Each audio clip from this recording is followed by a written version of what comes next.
Work-life balance is harder for child-free women employees to obtain due to an unspoken bias in the workplace. Here's why.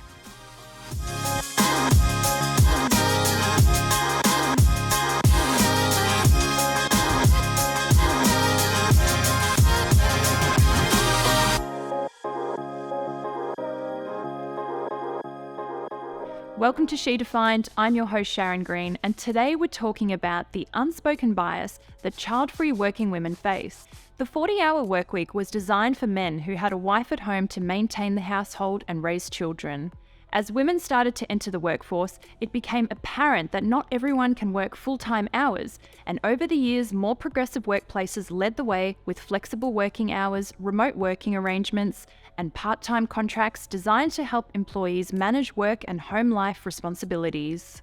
But how has this played out for the increasing numbers of women who have chosen a child-free life? Emerging research suggests child-free women face expectations to work longer hours and have lower priority for taking leave over holiday periods than parents of children who are at home from school. Yvette Montano of Liquid HR explained that this bias is often a result of deeply entrenched societal values. She said that many people hold family in a high regard, and it is widely known as a valid reason to be absent from the workplace. This suggests that other important parts of people's lives, like mental health, pets, or friendships, are not always granted the same validity. For people with children, there are often fewer questions asked, and it is acceptable for parents to leave work on short notice to attend to a child, while other personal priorities that may arise are expected to be planned for in advance or taken care of outside of office hours. Have you ever heard a busy working parent say that they came to work as a holiday from parenting? While it's usually said in jest or as a way of venting, you don't have to scratch far beneath the surface of these seemingly innocuous comments to uncover the subtext. Regardless of what a woman does for work, her primary and her most important role is in the home, raising children.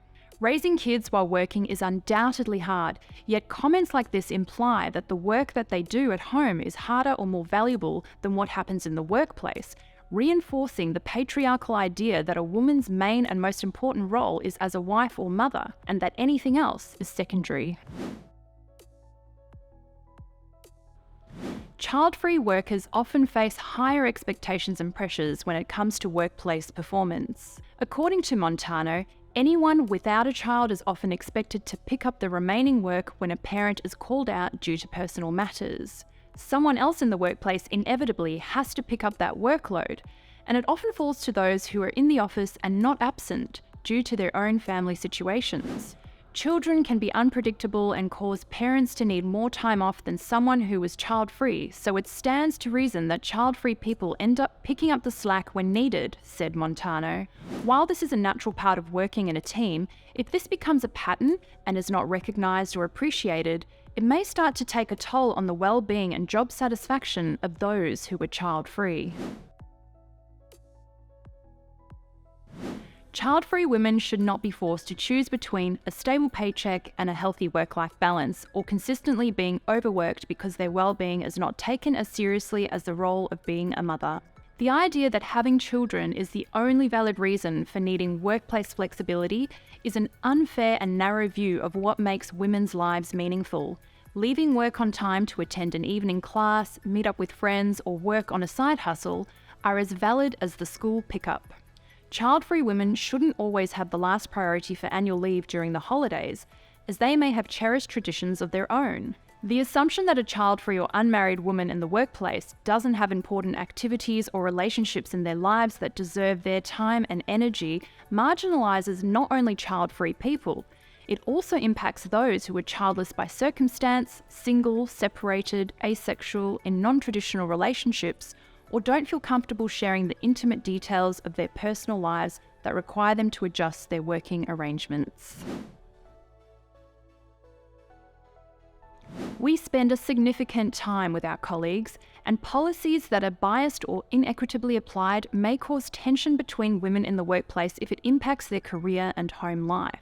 The idea of scarcity or competition for equal workplace rights can cause unnecessary tension between colleagues and ultimately distract women from the common goal of being empowered to pursue the life they choose. If you feel like you may be experiencing discrimination in the workplace for being child-free, you can start by understanding your minimum entitlements in your current role. This can include the right to request flexible working arrangements, and it doesn't have to be following the birth of a child. If you have a valid reason, you can discuss this with your workplace and hopefully come to an agreement. If your workplace doesn't hold the same values as you, then it might be time to look elsewhere.